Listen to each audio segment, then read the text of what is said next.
Three unqualified morons with microphones. This is the previously recorded podcast. All right, welcome to Previously Recorded. I am your host, RP, as always. And this episode of Previously Recorded is brought to you by Poodle Token. Poodle Token is a brand new crypto token on the BSC Smart Chain. So don't hesitate. Buy in now if you want. Thank you, Nick, listener Nikki V, for the advice. We're not telling you to invest, but if you wanted to, you should. If you're into the crypto token, if you want to pick one, Previously Recorded likes Poodle Token, but we are not telling you that's the one to pick if you don't want to. It's totally up to you. It's your idea, your money. Do what you want. But it's brand new and just spreading awareness about it. But anyway, let me get to welcoming my special guest for today's episode, Audra. My beautiful fiance, welcome back to the pod. Least favorite of the fans, or fans' least favorite choice. That's what I've been told. Yes, but yes. Thank you for having me. Always good to be back on the pod. How are you? What's new? Anything? Not too much. Not too much. Just living life, living the dream. Yeah. Enjoying this beautiful weather we have. That's also been rainy, but Yeah, but when this episode comes out, it might not have been ready for you, the listeners. yes, listeners out there, you could be living in sunny California, where Disneyland is. Yeah, but we're here to talk All about right. Universal. Yeah, but I'm just trying to transition into that. Yeah, but I have things to go over It's called first. bits. It's called bits and things. Oh, and you know all about This is these me trying to things. be on the bits. Okay, well, you tried. That's great. So before we get into our episode titled, we're here to talk about our trip to Universal, not Disneyland, Audra. We did not go to California. We went to Florida. Some news updates, I guess. So by this point, when we started planning this episode and recording this episode, the Eternal trailers had just dropped. As I have put out on our social media page, I'm incredibly excited for this film, as I've talked about before. I read the Neil Gaiman run. It's a very weird choice for Marvel to pick, but the film looks beautiful.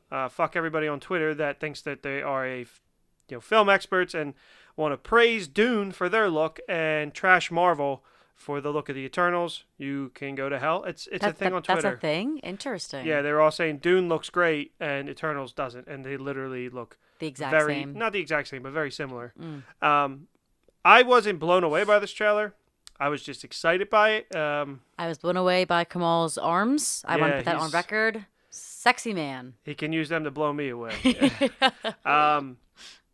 But I know a little bit more about them, but Audrey, you know nothing about the Eternals. Not So one what did thing. you think about the trailer? I thought it was, again, very vague trailer. Just kind of showed a lot of big picture shots, a lot of, Well, with the group shot. That's what I'm saying. Didn't show off too much, which makes me excited about it. Because I'm also I like the movies that aren't just all action and blah, blah, blah. Like Doctor Strange. Everyone talks about how that's, is it a superhero movie? 'Cause it's magic. That's my sister. Like, that's it. I'm just saying. People say that. So I'm doesn't know excited anything. for this movie because I think it has that vibe to it. Yeah, so it did its job as a teaser where it didn't it didn't show too much, but it alluded to what the story may possibly be about. It's going to be pretty big in scope, I think. I think it's going to be visually beautiful. It's probably going to be Marvel's most visually stunning film. And I think that's all about Chloe Zhao. She did Nomadland. She's all about, I've talked about this on here at length, ad nauseum, all about natural light and actual shots and not visual effects. And the film is very heavily real sets and as much real as they could do.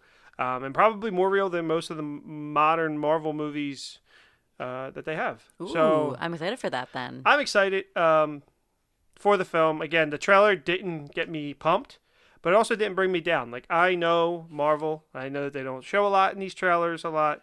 But I am still excited for the film. So we have seen a lot of movies recently. One of them was we got to see In the Heights back on... In the Heights. We got to see In the Heights back on Mother's Day as for free. And if you guys are on Warner Brothers Twitter account, they tweeted out again that as we're recording this on June 4th, last Saturday or Sunday, they did another free screening of the film. So I don't know if they're doing these free screenings just to get word of mouth going, because it is a musical and sometimes musicals do struggle at the box office. But I think it has that power of Lin-Manuel Miranda and the Hamilton to entice people. I'm not sure. I'm curious to see. We got HBO Max, but maybe it's a way to just get people back in. They go, they'll go tell people, we'll go see it again, or just Warner Brothers trying to get people back in the theater. I'm not really sure. It was really well done film. It was like a beautiful, vibrant colors, the great songs, great music, great actors. It was awesome. I loved it. Yeah, the music actually sounds very similar to the show's album, except I love Lin-Manuel Miranda, but he does not have the best vocals. His singing style suits him, like his range, but Anthony Ramos was a much better choice. Yes. Lin-Manuel is still in the film as a small part, but it was good. It was really enjoyable. Oh, I very much liked it. I also just loved the culture aspect. I mean, it's a very Latinx culture showing, and it was very cool to see that whole side of, Washington Heights, how they live there and everything. Yeah, no, it's a side. It's somewhere we've never been. I mean, yeah. Maybe the closest we've been is Brooklyn. Yep. Maybe. So it was interesting to see, and I had some interest in the musical after, kind of diving into Hamilton and enjoying Hamilton. Yep. So I branched out, and, sometimes you just listen to music, but I didn't know the actual plot. I mean, but if you listen to the song, the plot's there. It's all about paying attention. And they actually cut a lot from the stage show. Yes. And they made it less musical and more story, because the musical is all just like Hamilton. Everything is a song. Oh, it is? Yeah, because there's like 30 songs on the soundtrack, where the movie is only like 15 maybe. Right. They changed some things, like in the show Nina has both parents, but in the movie she only has one, and stuff like that. So again, I would be curious to see what the stage show actually is, but I feel like they did a really good job of bringing a story. I'm saying a really good job because I probably shouldn't say that because I didn't see that, but they told a compelling story in a musical element of things. Well, I think also different. this show is made, I think, to be on the big screen, because you can do such these beautiful, huge dance numbers, and they even add like special effects in there, and that we didn't think would be needed to be added. Yeah, I agree. There was a lot of things that lifted it. There was a song between Benny and Nina that was really elevated on film versus probably on stage. Again, we don't know. We know nothing. We know nothing. We're frauds. But really enjoyable. Told a really good story.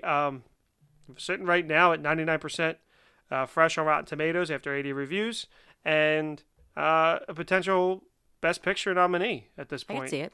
Yeah, I mean, it's Lin-Manuel Miranda. It is him. People love Lin. People do love him. It's a good story. It's a great story. It's a story about normal people that they draw you in. They love their community, and they're there for each other. Yep. Proud of where they're from, and it's a very diverse cast, which is great to see on the screen. Yeah.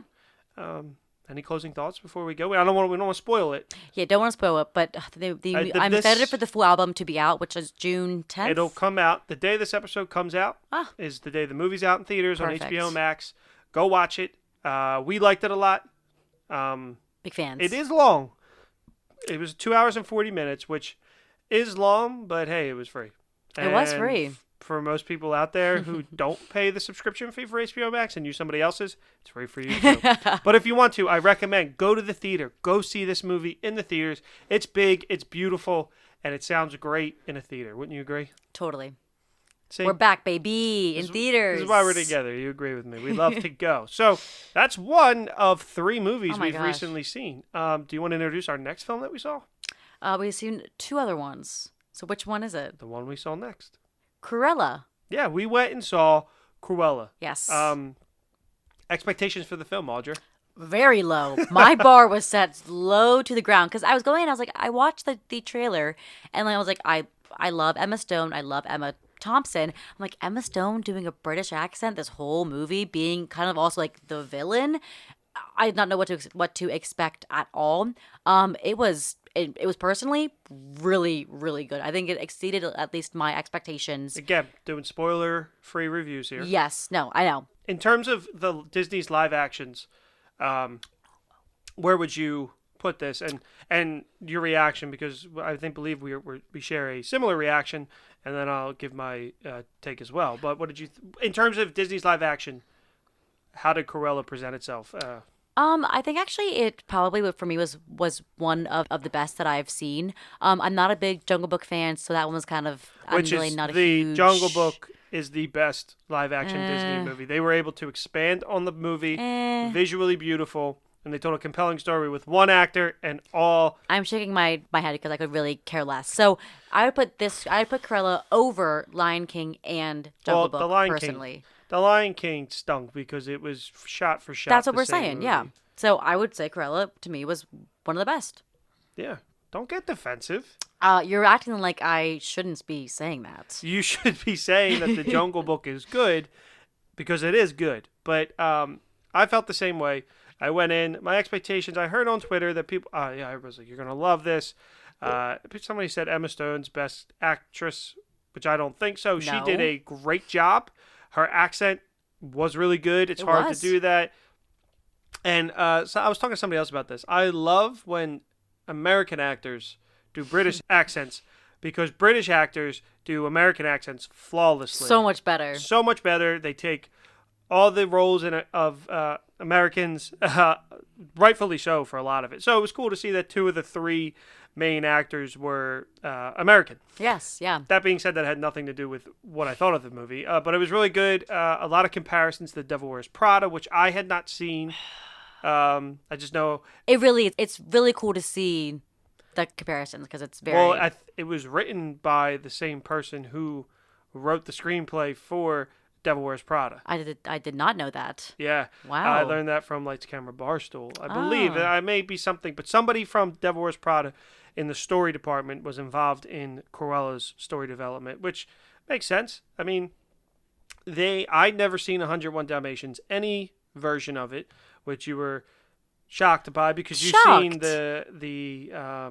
I've seen the other live action with of it. What's her name? With oh my gosh. Glenn Close. Yes. Glenn yes. Close. I'd never seen it. So again, I know it's zero expectations for this movie.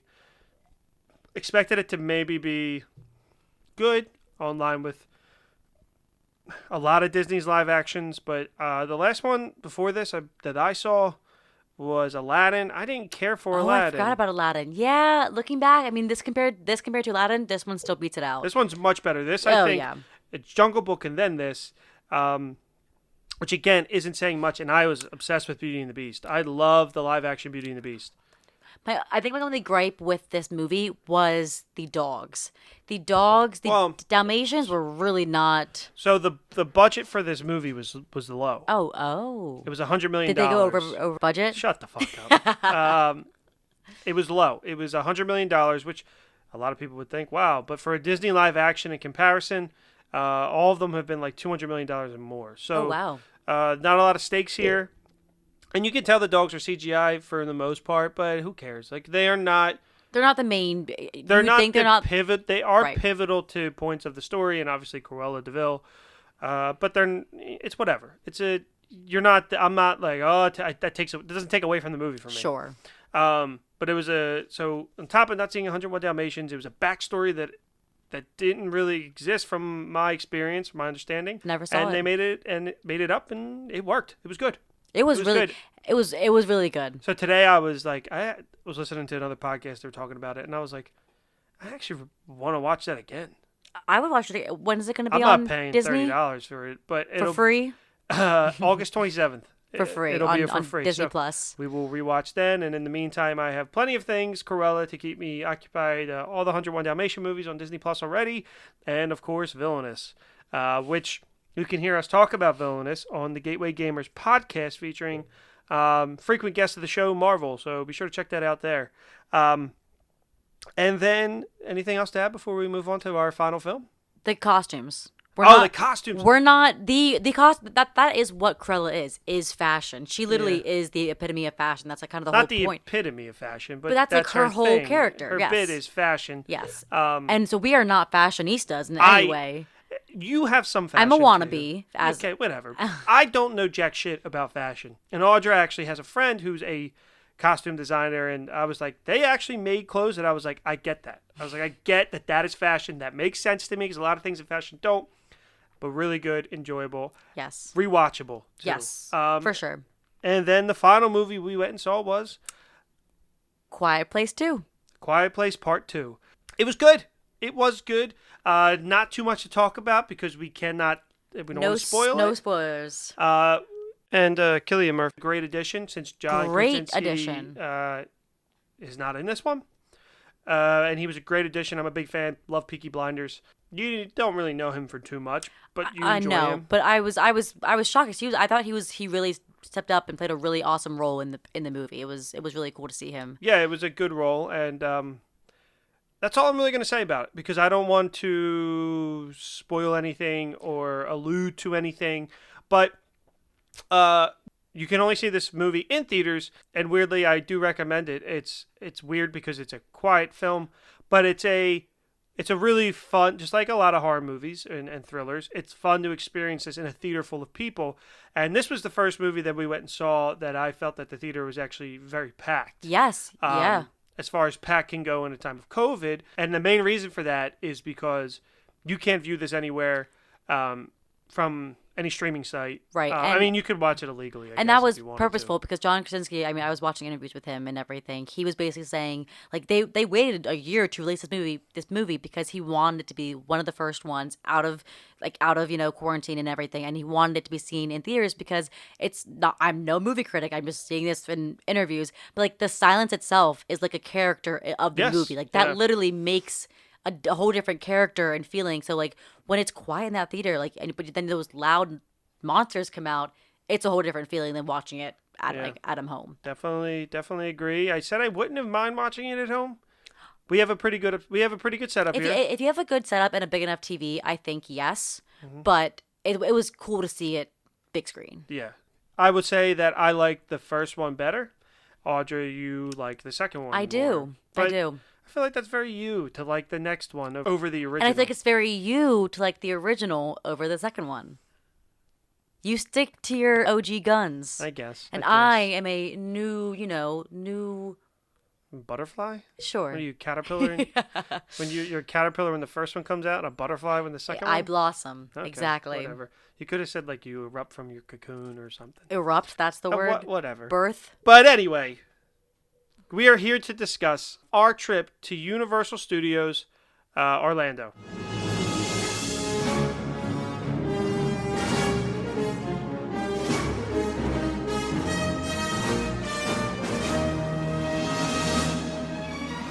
Woohoo! So, as some of you may have listened on our Falcon and the Winter Soldier episode, there was a tease in there somewhere where I did tell the story about a hotel such chaos. The crumb bum of the week. Hotel chaos planning for this trip to Florida. Originally, we were supposed to go, and then COVID happened. So we rescheduled it, and we had to book far out. So we booked exactly a year from the weekend we were going to go to. The first time we went, we had a hotel right on the beach. It was this great thing that we lucked out. Great price. So we did this deal breakers thing. And we just lucked out. And then that hotel closed. So the one we got was one very far. Long story short, I turned a 4-day beach trip into basically a half day 3 hours.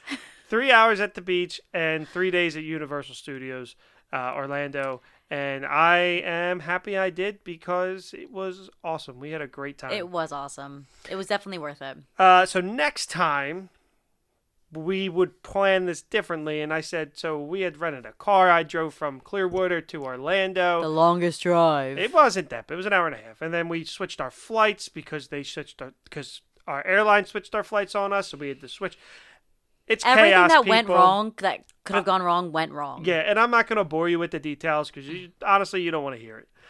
So we get the reason why we went to 3 days too is because I was so nervous about riding Hagrid's Magical Creatures Motorbike Adventure because I had heard so many things and the park was at capacity. Well, we didn't have to worry about that.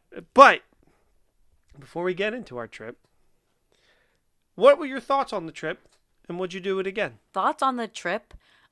It was fantastic. We couldn't have had 3 better days in the park, weather-wise, crowd-wise, ride-wise, drink-wise. I think we hit every single thing that we wanted to do in that park, and did it sun up to sundown. And even though it was tiring, it was so fun just to do it like just us two. Like it was awesome because we are also very much on the same page. We kind of had the same schedule, the same like vibe and everything. So when you go to a theme park with people, it's sometimes hard to plan. Not everyone wants to do the same thing. Not everyone wants to go the same thing. And so it was really easy. It was so just easy. Me and you. Yeah. So yes, I would 100% do it again. And when we would go again, even though we saved a ton of money, I would stay on site because I love staying on site. This is my first time staying off site at a theme park. By off-site, we were a mile away. That did have a shuttle that we didn't use because they ran... Times were just weird. The times were weird, and we wanted to just get there and be on our own, and so we Ubered, which was super convenient.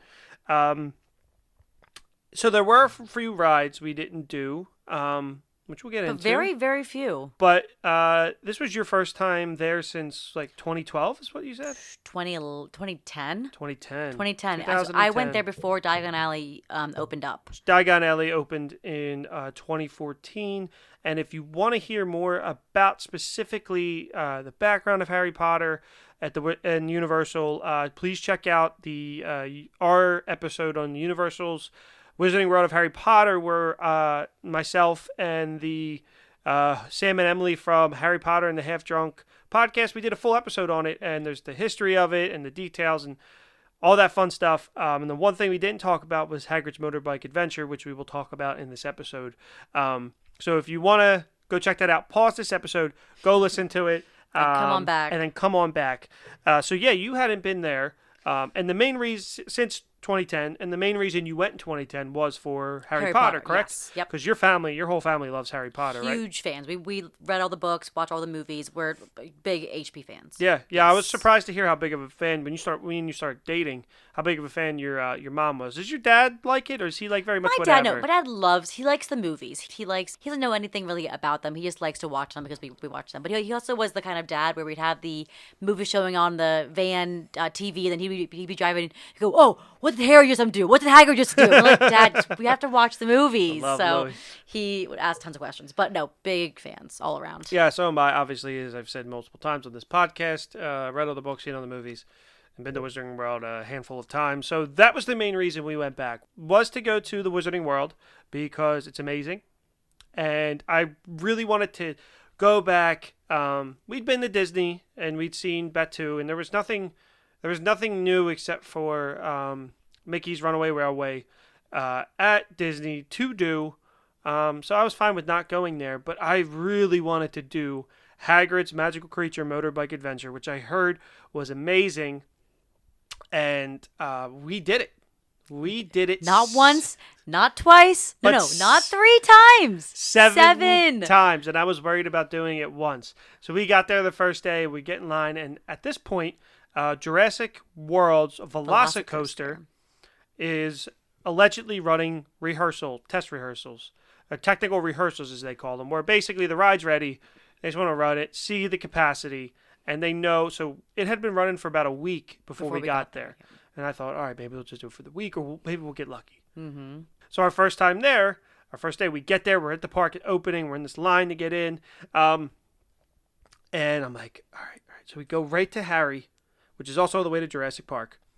And I'm like, did we just go and wait by Velocicoaster?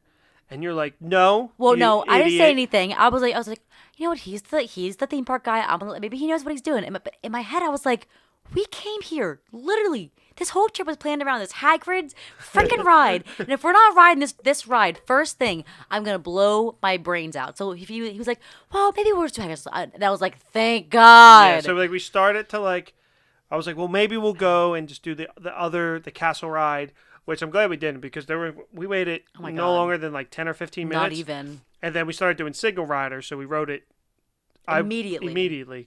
So we did get in line. We waited, I think, 40 minutes. If that. And any time, some advice, maybe not for the summer, but going forward, whatever the posted time for Hagrid's is if it's running smooth, obviously, I'm not talking about times where it breaks down or there's things here and there. If it's running smoothly, cut your wait time in half. Yes. Because we waited in line. I think max 45 minutes was ever we waited it. And we were pretty far back. Yeah. And that was when we had to wait at the entrance to the ride. Yep. And in the morning. But we got in line when it was 75 minutes and we waited, I think, a half hour. Yep. So we rode this, as we said, multiple times. We rode it in the morning. We rode it at night. And each day. And we swapped. So the cool thing about this ride, if you don't know, is if you've seen the Harry Potter films, Hagrid's bike that he got from Sirius Black, it's a motorcycle with a sidecar on it. Very old school looking, British style that it's a Bewitched bike, so it flies. That's what you freaking ride on the ride. So me and Audra swapped. The first time we rode it, I was like, I'm riding the freaking bike. You're riding the sidecar. Of course he was. And I'm glad we got to do it multiple times, not for just so I could do both, but they are two very different ride experiences. Wouldn't you agree? Oh my gosh, yes. Because even when I was riding in the sidecar, you still feel like you're going so fast through this coaster and you're still having so much fun. But it's such a different feeling being up top, holding those handlebars and and you press buttons and you press one button. It's pretty cool. But it's so interactive and still so cool both in the sidecar and on the bike. Mm-hmm. So this ride cost $300 million to make, which is crazy. But if you ride it, you understand where that money is. I will say, again, I don't want to spoil the ride for anybody, but there is, I think, 7 launches. That's what they which said. is 7 the launches. most launches in the world. In the world. It goes up to, I think, 35 or 45 miles per hour. So when you're riding and your hands are on the motorbike, it's so freaking cool. I've never ridden a ride like a roller coaster like that. You feel very free, and you feel like you're holy crap, you're in Hogwarts. Again, as I've talked about on the podcast, and I want to get into this too, when you walk through those arches to Hogsmeade, you're in freaking Harry Potter. So you feel like you're in the Forbidden Forest, you're riding the ride, and it's incredible. And that's all I'll say about it because I don't want to spoil it. I want to say, if you can, ride it at night and ride the motorcycle because you feel like you are flying through the air. Yeah, and so one of the coolest parts about riding it at night is that there are no lights on the ride. The lights on the motorbike, like an actual, the headlight of the bike, is the only lights on the ride. So, give this ride, it's been open for 3 years, give it some 4 or 5 more years. Those trees are going to be fully grown in. Mm-hmm. You're going to feel like, you already do feel like you're in the Forbidden Forest, but you're going to feel like you're really in the Forbidden Forest.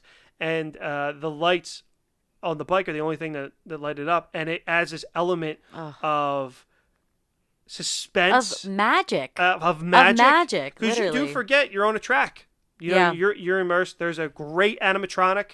A few of them, actually. Yeah, and then there's a very cool sequence in the ride. That we're going to leave for you to experience on your own. Yeah. But I will say, we got stuck on the ride. Twice. Best not to mention this to anyone, Harry. But it wasn't until our last day. So we had ridden it 5 times up to this point. Yes. No issues. The theming in the queue, once you get it to certain points, is awesome to see some stuff that was in the books, not in the movies. One of the main creatures of the ride is the blast-ended Scroot, which is never seen in the movies, but it's in the books. And they deal with it, I believe, in either Prisoner of Azkaban or Goblet of Fire. I cannot remember. It's one of them. I think it might be Prisoner of Azkaban. But it's a creature that Hagrid... tames. No, not tames. It's a creature that Hagrid kind of made on his own. He took 2 species together, and they created this beast. So... there's a really cool special that we watched too that was on Peacock. We had to find it on YouTube. That talked about that they were able to bring something to life from the books, which you can see all around Hogsmeade. There's little things that are not in the movies that are in the books. But they were able to bring a big creature to life. And it's awesome because everybody that was involved in the movies is involved in the creation of everything in the theme park. And I could go on about this for hours. Well, I also just gotta say, even because RP's super into the thematics of the Harry Potter and the ride. I think this ride is so perfectly it's a perfect combination of thematics of the movie and the books and an actual coaster. Like, I'm a huge thrill seeker coaster person. This has all of that in that. So it was a perfect It's not mixture. it's not super crazy for people that are scared because Right. there's you think of roller coasters like Upside down, Velocicoaster has twists. a giant hill that you go up and people get scared about this where there's a lot of fast points but they're all not too crazy. So and I think they had that in mind because Harry Potter appeals to everybody. Yeah. And that's the one thing in the park. There's a lot in Universal that I think Disney kicks their butt in, but Harry Potter, except for Rise of the Resistance, has a lot of things that Disney beat. And I can't say that Hagrid's was the best ride I've ever been on because that belongs to Rise of the Resistance. Without a doubt, that is the best theme park experience ever. Ride that you have not had the ability to do, but I would go directly to Disney for one day just to do that. So yeah, it was doing we could go on Hagrid's. forever. We could, and we're not going to because there's a lot more of the trip that I would like to cover. But if you haven't done Hagrid's and you love Harry Potter, then you need to plan your trip to Universal Studios quite soon. And It's worth it. we're not going to go back probably until the next park opens, which is probably in 4 or 5 years, where there'll be more Harry Potter and a lot of other stuff. So lots of good to look forward to. But I would go back, and I told you this, that I would go back to just sit at Three Broomsticks or in front of the castle and have a butterbeer, and I would be happy. And that's where we spent most of our time. We did do some rides because the ones where you get soaked or some kiddie ones, but we did basically everything. So you just want to give your thoughts on Hogsmeade, not Diagon Alley, before we move quickly. I mean, is there exactly how you remember? Is there things that you forgot? What did you like? What didn't you like? I was telling him I don't really remember much from my first trip, so it felt like I was walking in for the first time. It's such an immersive experience walking through all of the stores and again a lot of the stores in Hogsmeade you don't get to walk in, so it's kind of a little bit different in that sense. But I like the two ride other than Hagrid's and Hogsmeade are really awesome. Forbidden Journey makes me sick. Like I really can only do it twice and that's it. It's an awesome ride because as RP always said, it takes you through every single big element in the books, which is awesome. But oh my gosh, if you have motion sickness, it's terrible for you. Yeah. So again, as we talked about, it's a Kuka arm, so you're swaying around and all this and that. I will say that is my favorite Harry Potter ride. I think the best Harry Potter ride is Hagrid's, absolutely, but nothing to me beats the castle ride. It's so good. And the castle itself we literally would stand in line and just be like mesmerized. We were just like, wow. And that's part of going through the queue is you getting to walk through Hogwarts and experience that like you are a student, because that's the theme of the land is that they opened it to Muggles for the day. So it's very cool. And yeah, I mean we drank so much butterbeer. I think we were literally sweating butterbeer by the end of the trip. We allowed ourselves. I think it was 2 a day. We did to do 2 a day. I tried to do 3. I tried to do 3, and then I got painful heartburn. It was too much sugar for me. So I tried to get it 3 because that's the only place you could get it. Yes. Until now. In New York, they have the Harry Potter store opening. The day we're recording this, today's the first day, where you can get butterbeer. So we'll probably visit that soon. But it's part of being there. There's nothing better than, getting a butterbeer and walking through Hogsmeade or Diagon Alley. And so what the funny part is, when I first went to Universal and I had the butterbeer, I didn't like it. And you had the same I had the reaction, same right? reaction. Yeah. Cause I remember going and I remember because there was 6 of us in my family. I think we got 4 to share. And I was like, this is disgusting. Like, I don't. And part of me thinks we got the frozen and not the regular soda. The regular soda really is, I think, beats out the frozen. Yeah. Some people would think otherwise, but yeah, I wasn't a big fan of it when I first went. We I don't remember either. I think I had the soda. I think they may have changed it a little bit, as just I've gotten older, because it went in 2010 and I didn't go again until 2017, when that's when I went back. And I drank so much, I loved it. that's a reason alone to go at that point. Oh yeah. So it's just funny that we both had that reaction. So I don't know what that's about. But we also had a few drinks there. We had alcoholic drinks, I should say. So it's not called. So what we both had actually that we liked the most is it's not called the Deathly Hallows. But some Don't sue us. don't sue us. Apparently there was a blogger that was terming it this way, and Warner Brothers threatened to sue Universal because it's associated with alcohol. But they call it the triple, and it's Strongbow cider, Guinness, and then the Hogshead brew. And it makes 3 layers, which I will post on our social media so you guys can see it. It's delicious. It's absolutely It's really good. We had one on our last day at 10 a.m. because I was like, And whatever. we were We're on tipsy. vacation. Screw it. So while we also had the fishy... Dragon. we did. I had the Dragon Scale beer. Which Dragon Scale was more of like a lager or Yes, amber, a I light believe. a light amber. I think it was. Yeah. And then I also had the Wizard's Brew, Mm-hmm. which is like their porter, which Yes. I liked a lot too. And you might be thinking, RP, what are you doing drinking a porter in Florida? But you're there. You have to try everything, and when we in the we Wizarding tried World. everything. We did try everything that we could.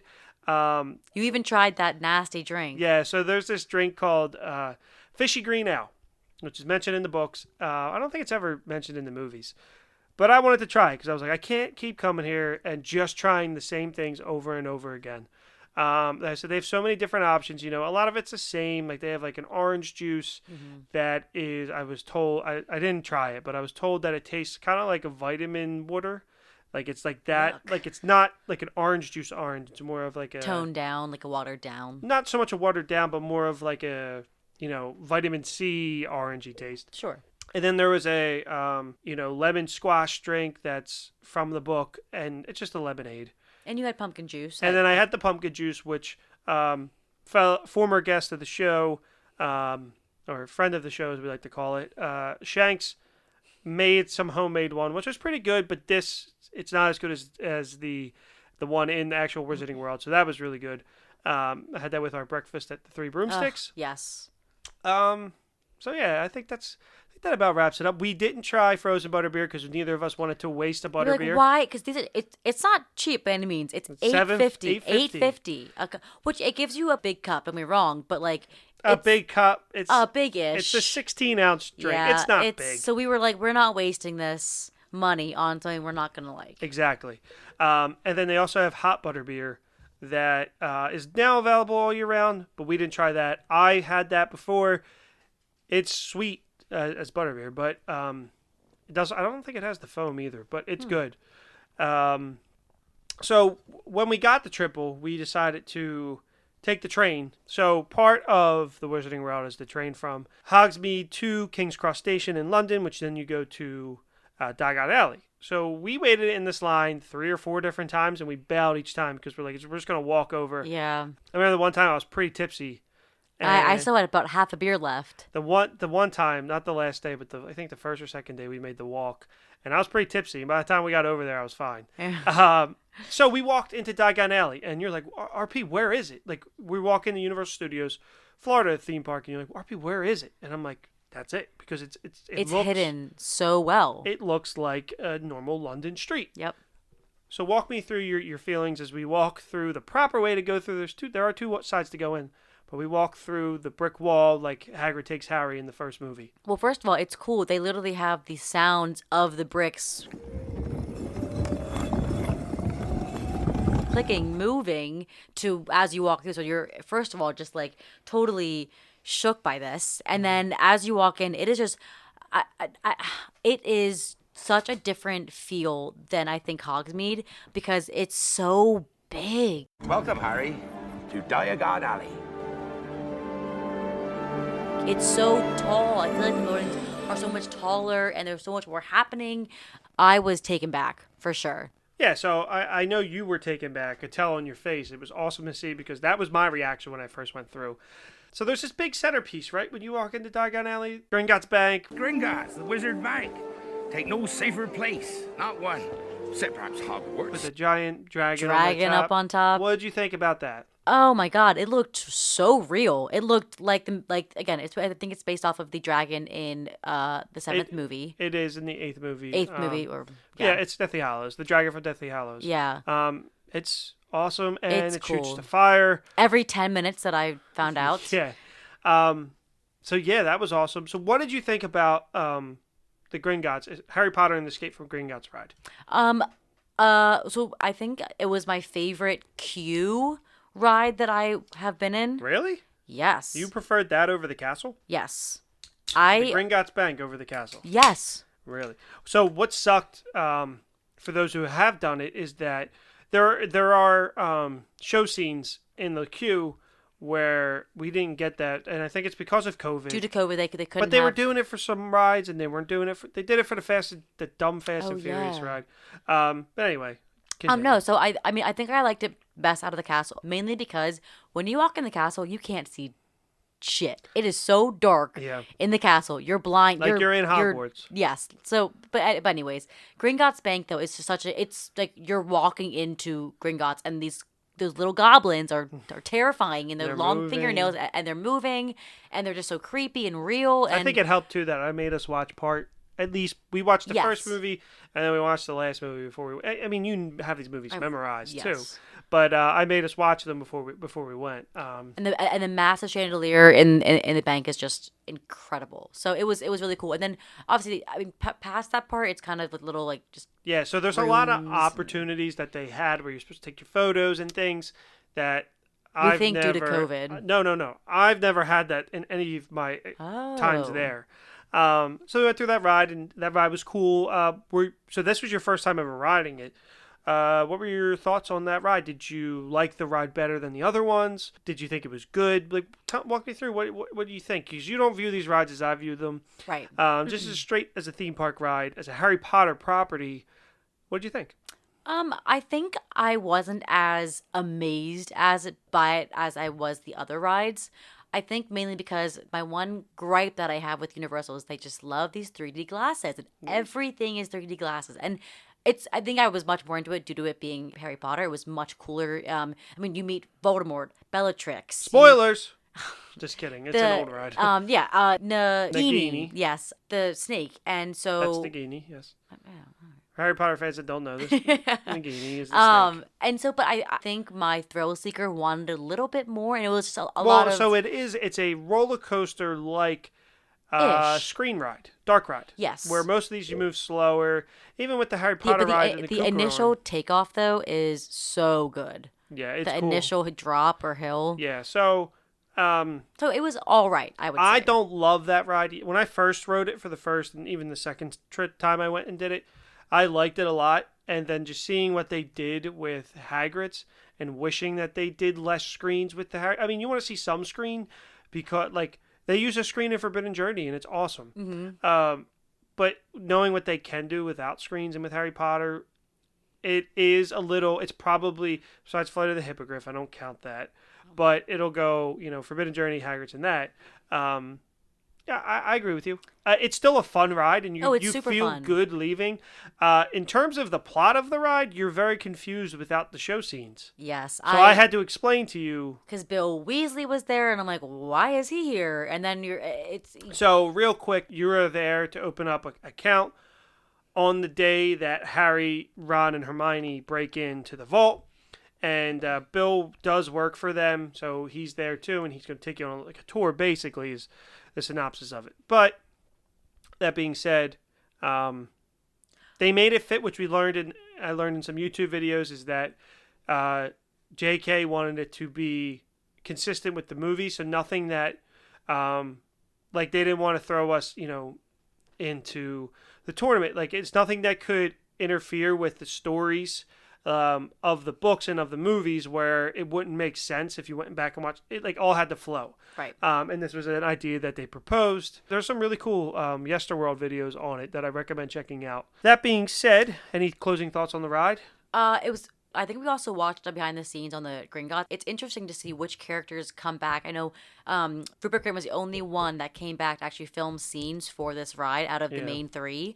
So it's just interesting to see, like, why wouldn't, like, Emma Watson or Daniel Radcliffe come back? But they quite simply, they're too expensive, and it's below them. Sure. So it's just very interesting though, because this is a huge attraction, like a huge, and it's like one of their newest rides. So it's just very interesting to me how they don't come back for this kind of stuff.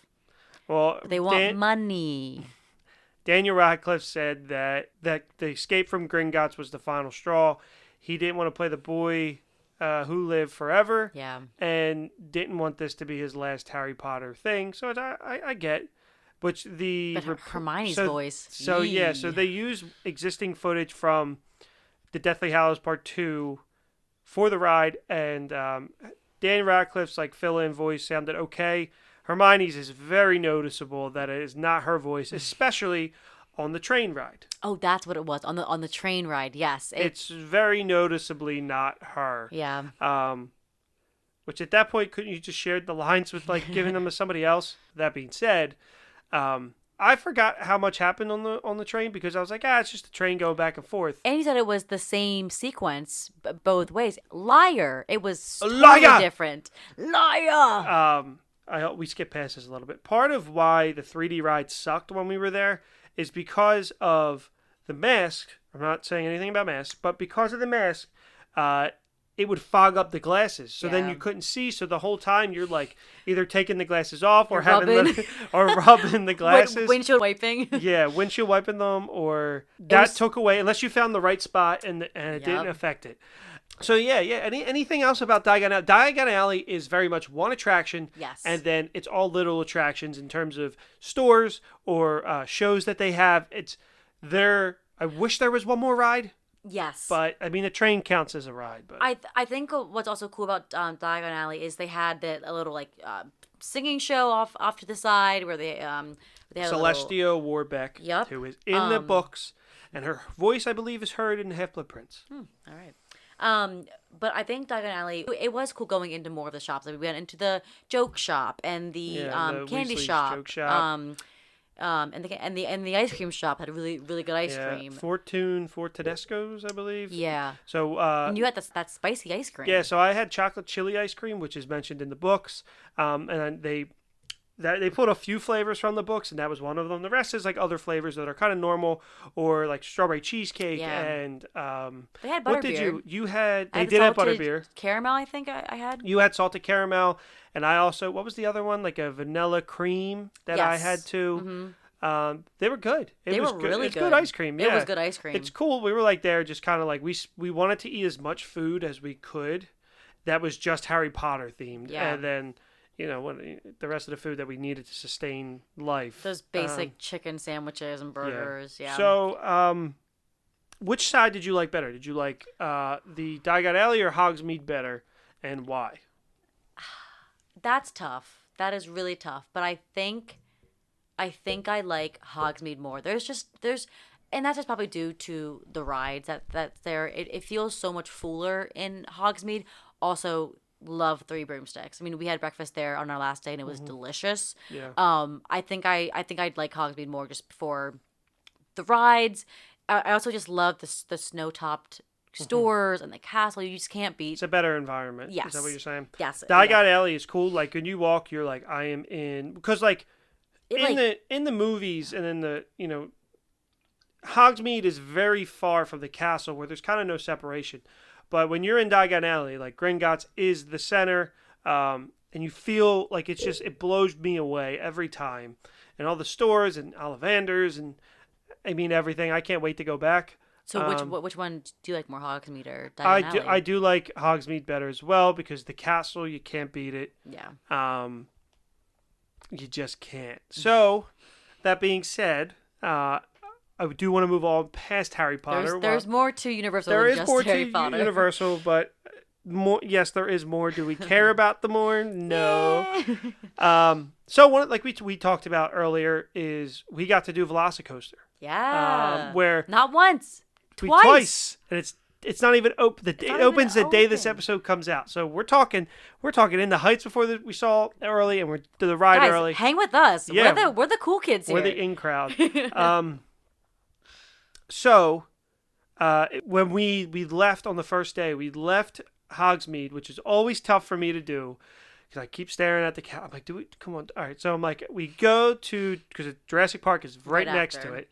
And we didn't do the river adventure because I had done it a bunch of times, but also you get soaked on the ride. And there's nothing worse than soggy underpants while you're walking around the hot Florida sun.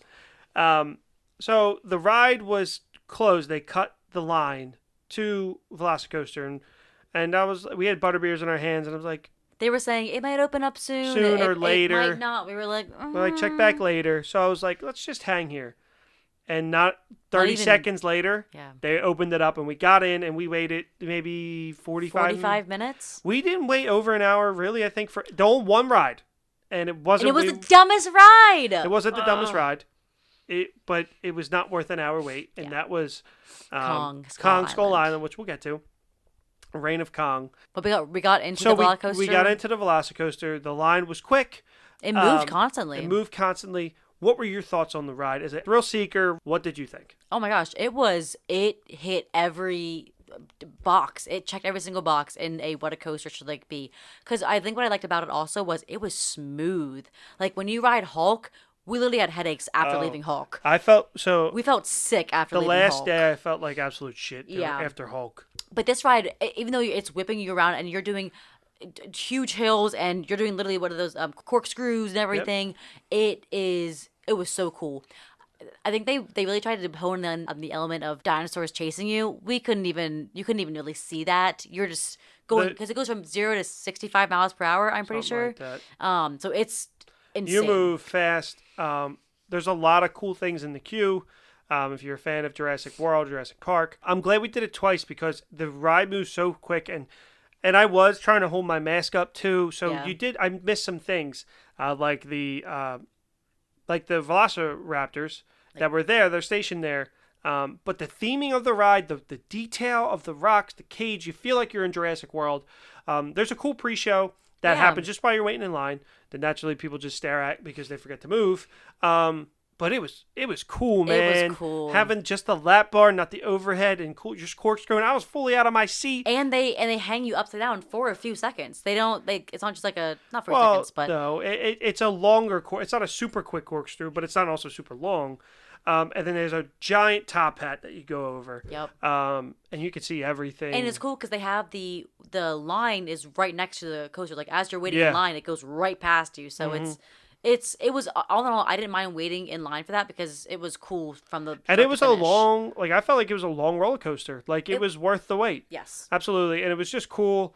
I do like the Jurassic World movies. I like the first Jurassic Park and I like the first Jurassic World. I'm a fan of the characters.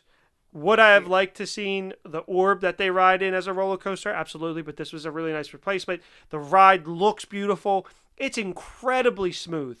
Yeah. You don't feel it. Like you feel the Hulk and you kind of feel Rip Rocket Roller Coaster. You don't feel this ride. It is super smooth. It's beautiful. I also think we like it so much because it was just cool to ride it before it was open. I felt like I was doing something. Oh yeah, you get to do something early. Yeah, it's always cooler, and but it was just a great ride. It was. It's just fast, man. So if you like fast stuff, gotta check it out. It will be packed if you go in the summer. I'm telling you, it will be. It's going to be packed. Talking about crowds, we went during COVID. We were worried about it beforehand. We are vaxxed. We are as Podcast The Ride calls it, after second shot. Ass. That's us. Yeah, that's us. Moderna gang over here, both of us. Did you have any fears when we were there? Fears? No. Because you're wearing your mask the whole time. Well, we were there Saturday when they lifted the ban. We were there Friday night having dinner, and we get a text from your aunt. And it was like, "Hey, masks are being lifted tomorrow." And we were like, "What?" You have to wear masks you get in line for a ride, but if you're walking around, no masks are needed. And I gotta say, I didn't feel unsafe. Yeah. So you're not on top of everybody. Mm-hmm. So that means people don't. The 3 feet marker should stay. It should Yes. stay. Oh, because even that's after on, COVID, that's on, before or after COVID. Give me some space in line. it was nice so I to like have a little that. bit. Yeah. What is funny about that is they're 3 feet in front of you, but they're right next to you. Like they don't. The 3 feet thing is just a mental thing, I swear. But I didn't mind that. I felt safe. And then they sanitize your hands literally right before you get on the ride, Yes. so they don't have to wipe it down because you're not going to touch your face because you have your mask on. I thought that was so smart. I thought it was smart, and it's gotta pass some guidelines, I suppose. So Yeah. it was good, but I wasn't worried. I enjoyed the first day there, even with the mask on the whole time, because crowds were low. Saturday was busy. Sunday wasn't too bad. Yeah. It was my first time there without Express Pass, so I actually had to wait in some of these lines like I The never audacity. had. Oh, we're Like I just never had broke bitches before. now. So some of the other key rides there. So we waited in line forever for Skull Island Reign of Kong, which is a cool ride. It was your first time ever on it. Mm-hmm. It's not worth 60 minutes. I'm sorry, it's not. No. We bypassed the Simpsons ride because I was even like, it was the last day. I was like, I'm gonna get sick on this. We did Men in Black, which was fun. We did Transformers. Yeah, we rode everything except for Minions, the Simpsons. Shrek. Shrek 4D you can watch at home. It's not worth it. Yeah. And all the water rides. That's really it. We did everything else. So the one ride that I love, but I was in my head without this Express Pass, having to wait in lines and plan, was Spider-Man. I was so like, no, let's just not. Oh my God. And we did do it, and that Twice. ride's awesome. I love that ride. It was funny when I was telling my parents about us going. Apparently, I don't even remember this. When I went back with my family 10 years ago, we apparently went on that ride over and over and over and over and over. And I can see why. It's a fun ride. It is. They basically carbon copied it for Transformers. Yes. Which is also a poo-poo on Universal. Yep. But this ride's awesome. It was like the first of its kind. There's a really great podcast, The Ride episode on it. Go check that out if you want to learn more about the ride. But that's like a top 5 Universal ride for me. Oh, for sure. Yes. Yeah. So let's talk about the bad ride. And what comes to mind really is 2 rides. I know one of them. The Jimmy Fallon ride. Oh, I don't know why it exists.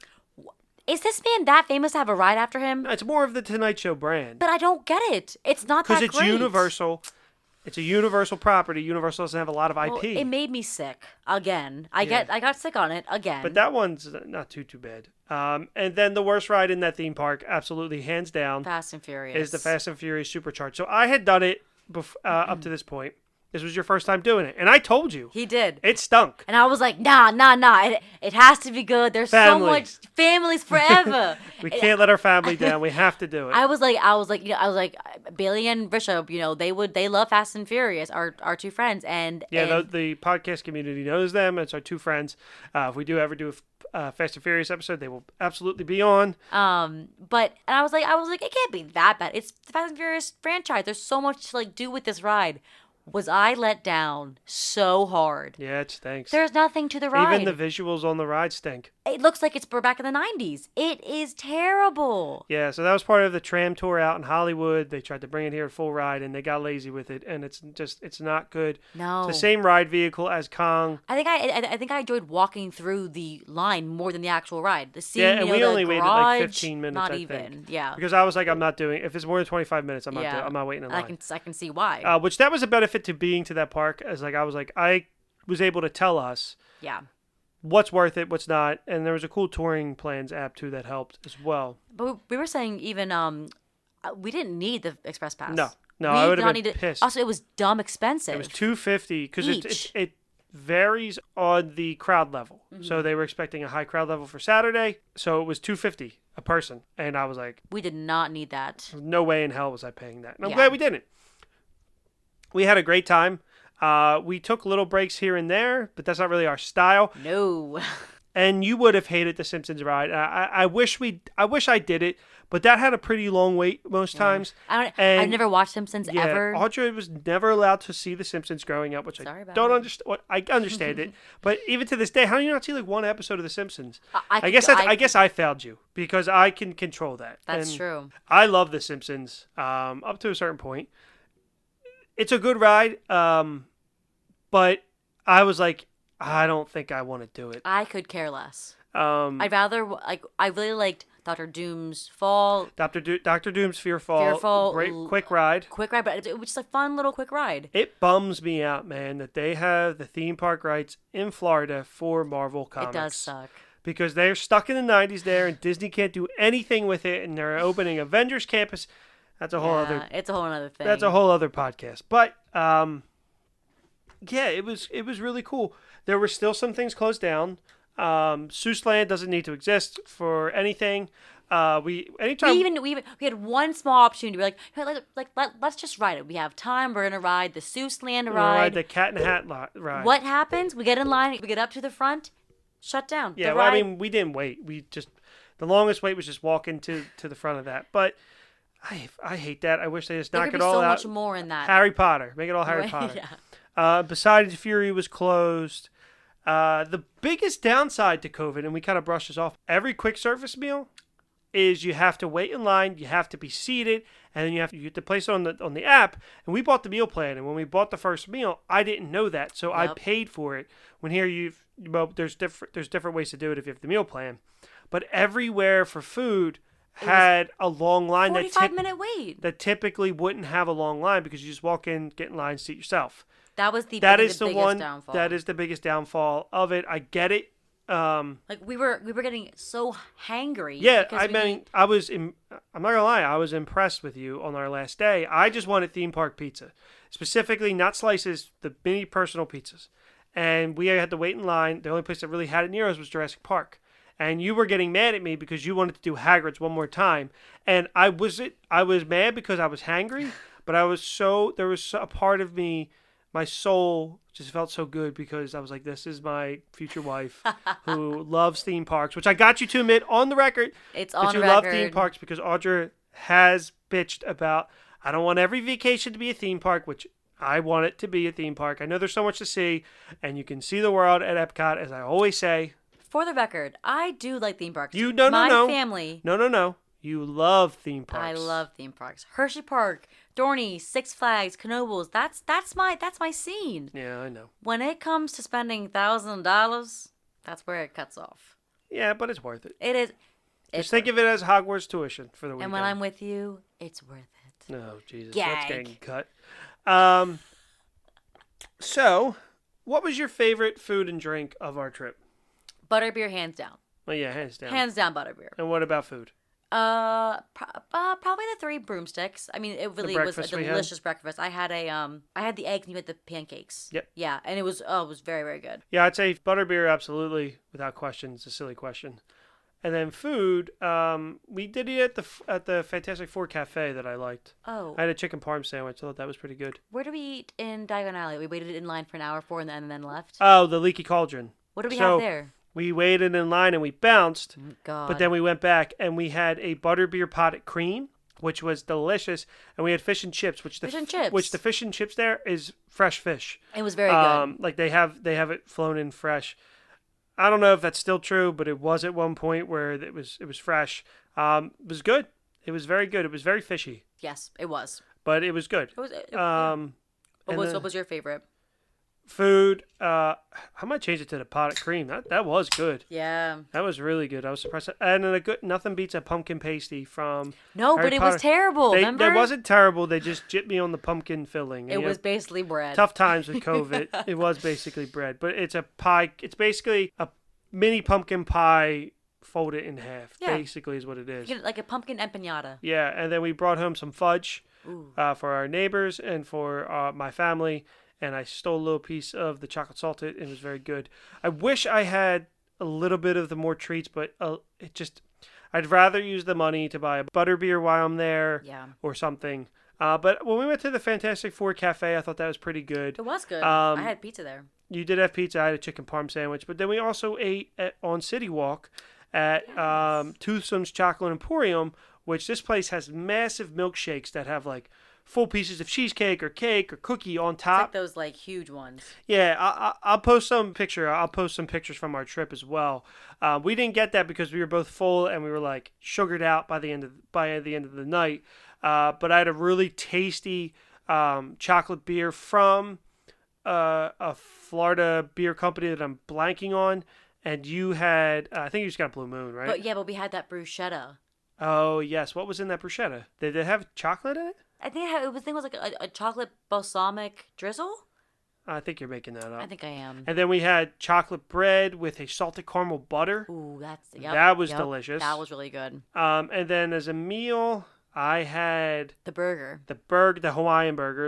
And then you had a salad because you needed your greens. I needed my greens. Audra has this weird thing with greens where she just needs greens or she feels like she's dying. Sugar all day, your body is needing those greens. Yeah, whatever. You're on vacation.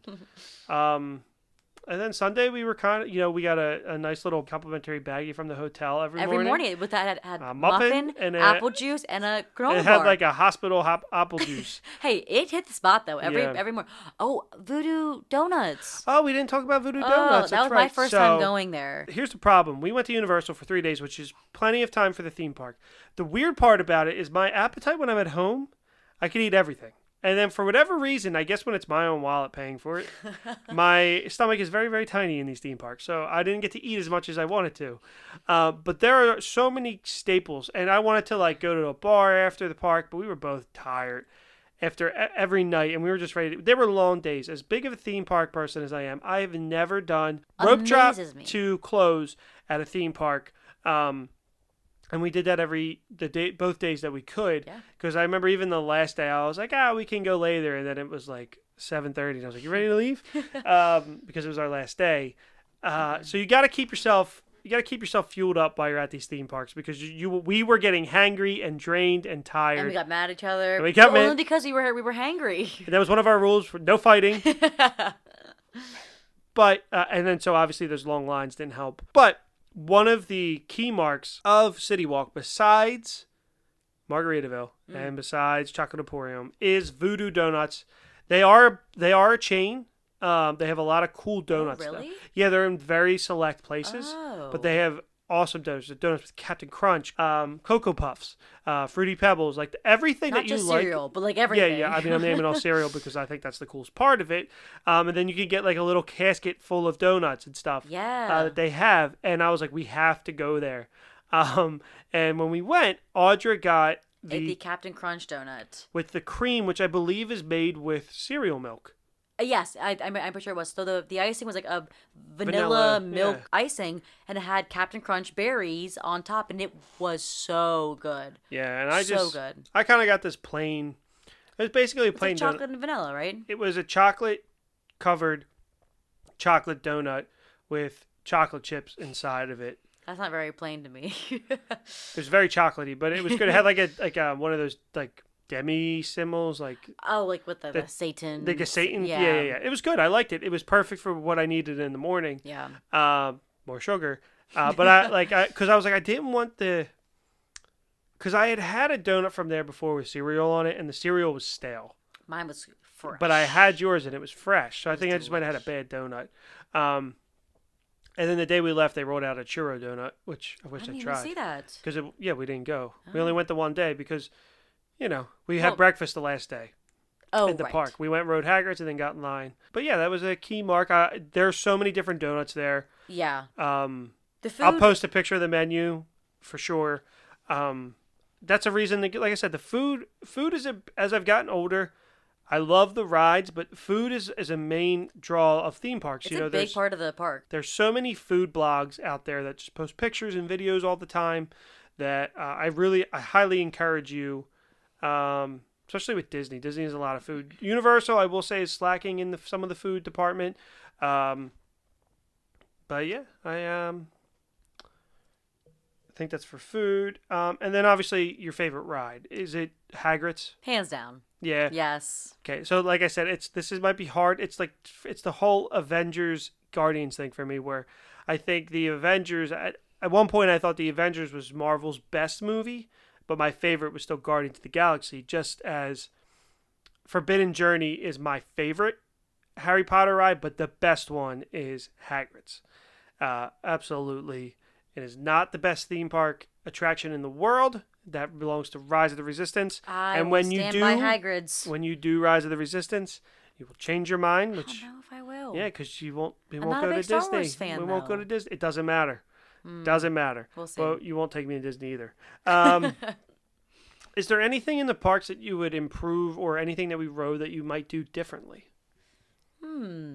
I do think your point to the Marvel being stuck in the 90s just sucks because Well, they're not allowed. They're not allowed. I'm just saying, if I could improve something, I think I would upgrade the Marvel rides. So, a long rumor from Jim Hill, which is he's a theme park journalist, is that Universal is going to change that because they still have to pay for the IP rights. The thing about Universal, a lot of things in the theme park are not from Universal Studios.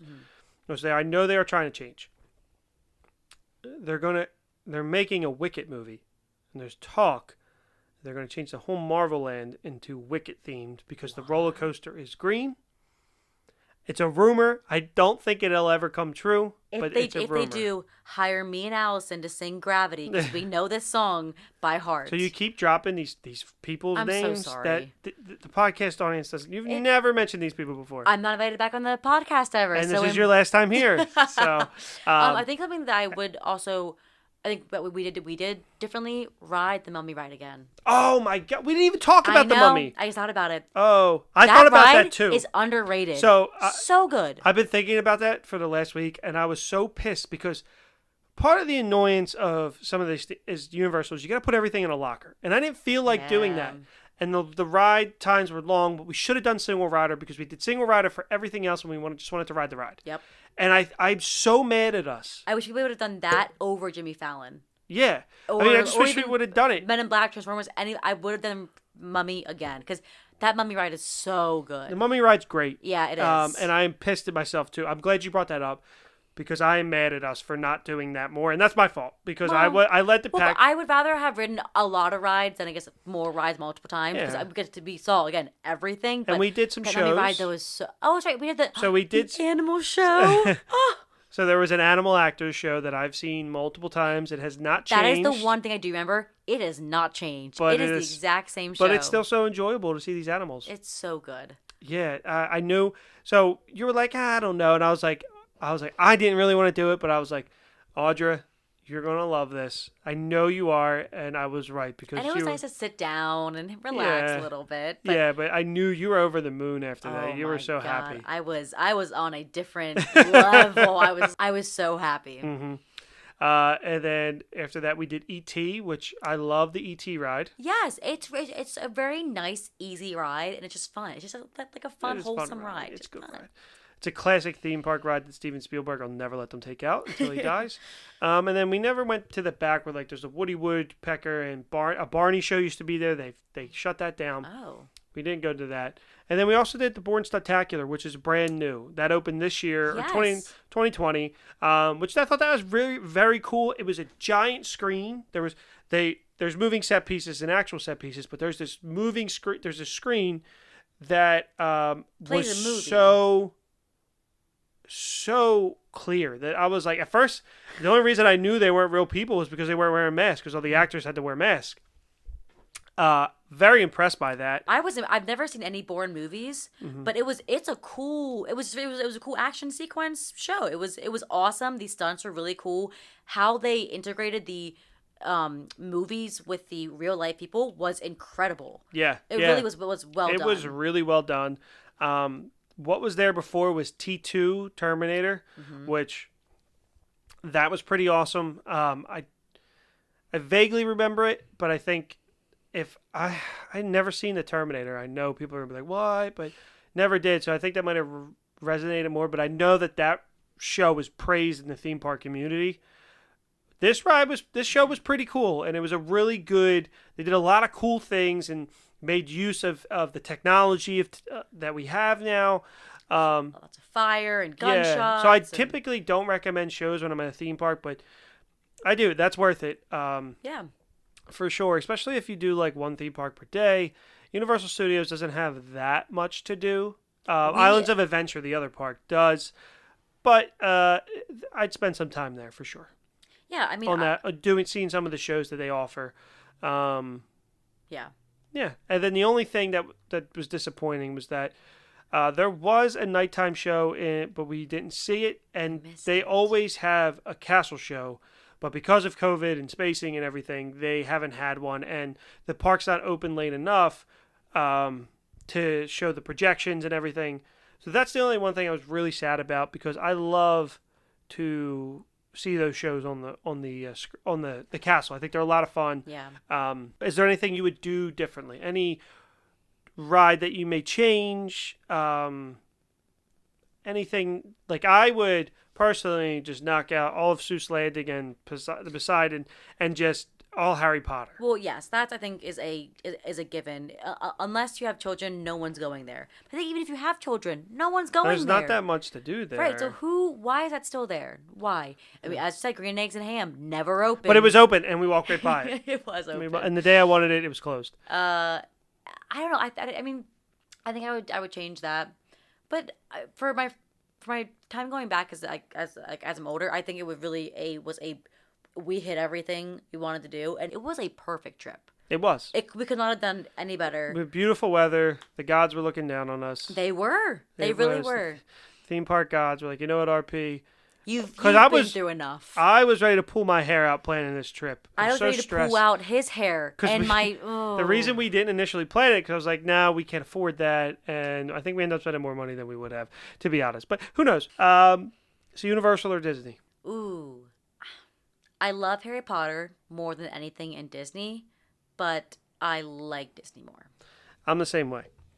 You can't take away Harry Potter. It is the only reason to go to Universal. But Disney has it's a whole different experience there. I like how Universal is geared more towards adults. That's more my speed. But Disney's just amazing. I agree. The only reason I go even sniff Universal is because of Harry Potter. But they do have like three or four good roller coasters. I would say more than that.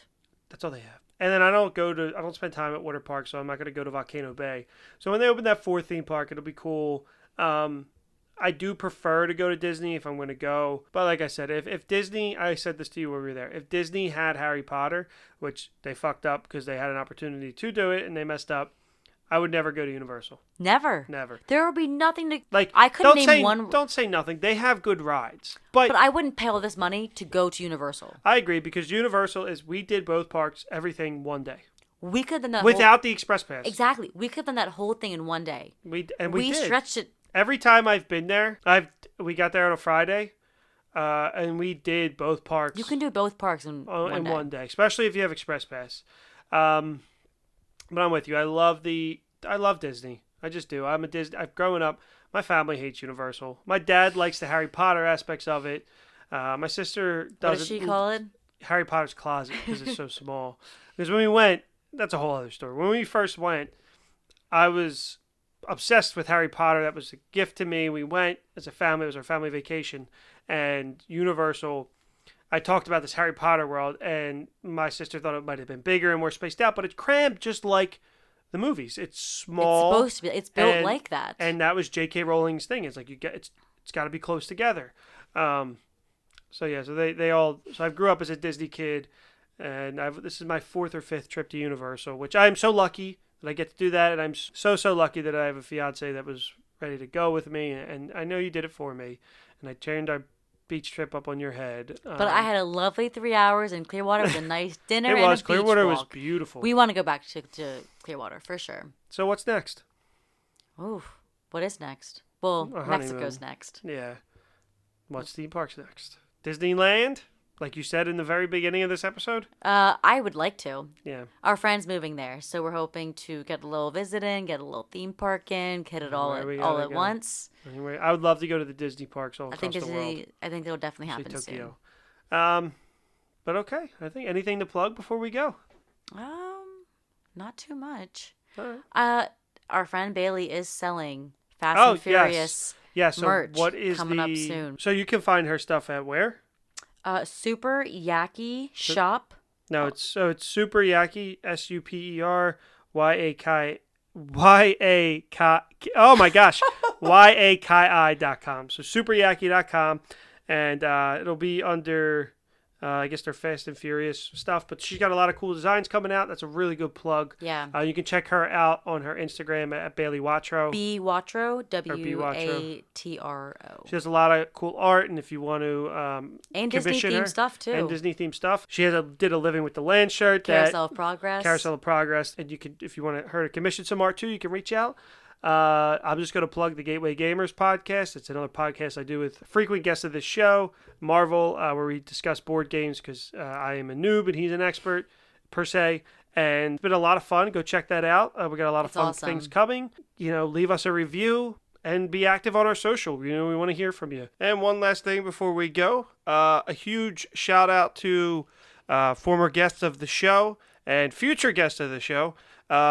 Brian, Audra's brother-in-law and my soon-to-be brother-in-law, just welcomed to the world a little baby. So we have a niece as our future guest of the show, Sophia. So congratulations, Brian and Emma. And Emma, who actually did the actual deed of birthing the child. Yes. Congratulations, and we're super excited here. Everyone I previously recorded, from producer Nick all the way down to our foster dog, is super excited. We love you, Sophia and Brian and Emma. Yeah. We're so excited to have. And here's your shout out, Brian. Like I said before, if you like what you hear, remember to leave us a comment. Like if you want Audra to replace Bob and Shane, please don't do that. But let us know. We want to hear from you. All right. Thanks for listening, and have a great night or day, whatever. Bye. But for you, I guess you moved on really easily. You found a new girl and it only took a couple weeks. Remember when you said that you wanted to give me the world? And good for you, I guess that you've been working on yourself. I guess the therapist I found for you, she really helped. Now you can be a better man for your brand new girl. Well, good for you, you look happy and healthy, not me. If you ever cared to ask, good for you, you're doing great out there without me, baby. Gotta wish that I could do that. Our first love, probably don't spend the night crying on the floor of my bedroom. Just so unaffected, I really don't get it. I guess good for you.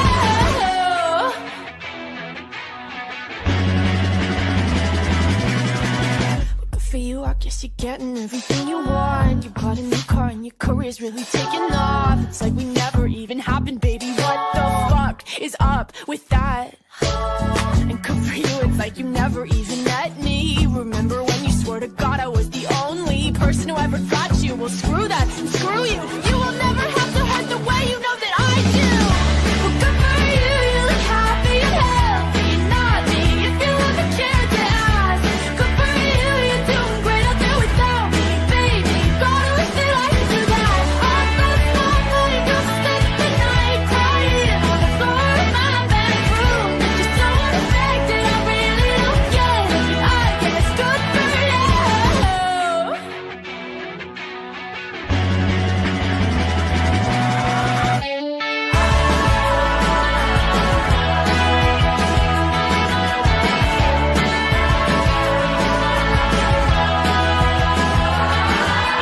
Maybe I'm too emotional, but your apathy's like a wounded soul. Maybe I'm too emotional, or maybe you never cared at all. Maybe I'm too emotional, your apathy is like a wounded soul. Maybe I'm too emotional, or maybe you never cared at all. Good for you, you look happy and healthy, not me. If you ever cared to ask, good for you, you're doing great out there without me, baby. Like a damn sociopath, I thought somebody just spent the night crying on the floor of my bedroom. But you're so unaffected, I really don't get it. But I guess good for you.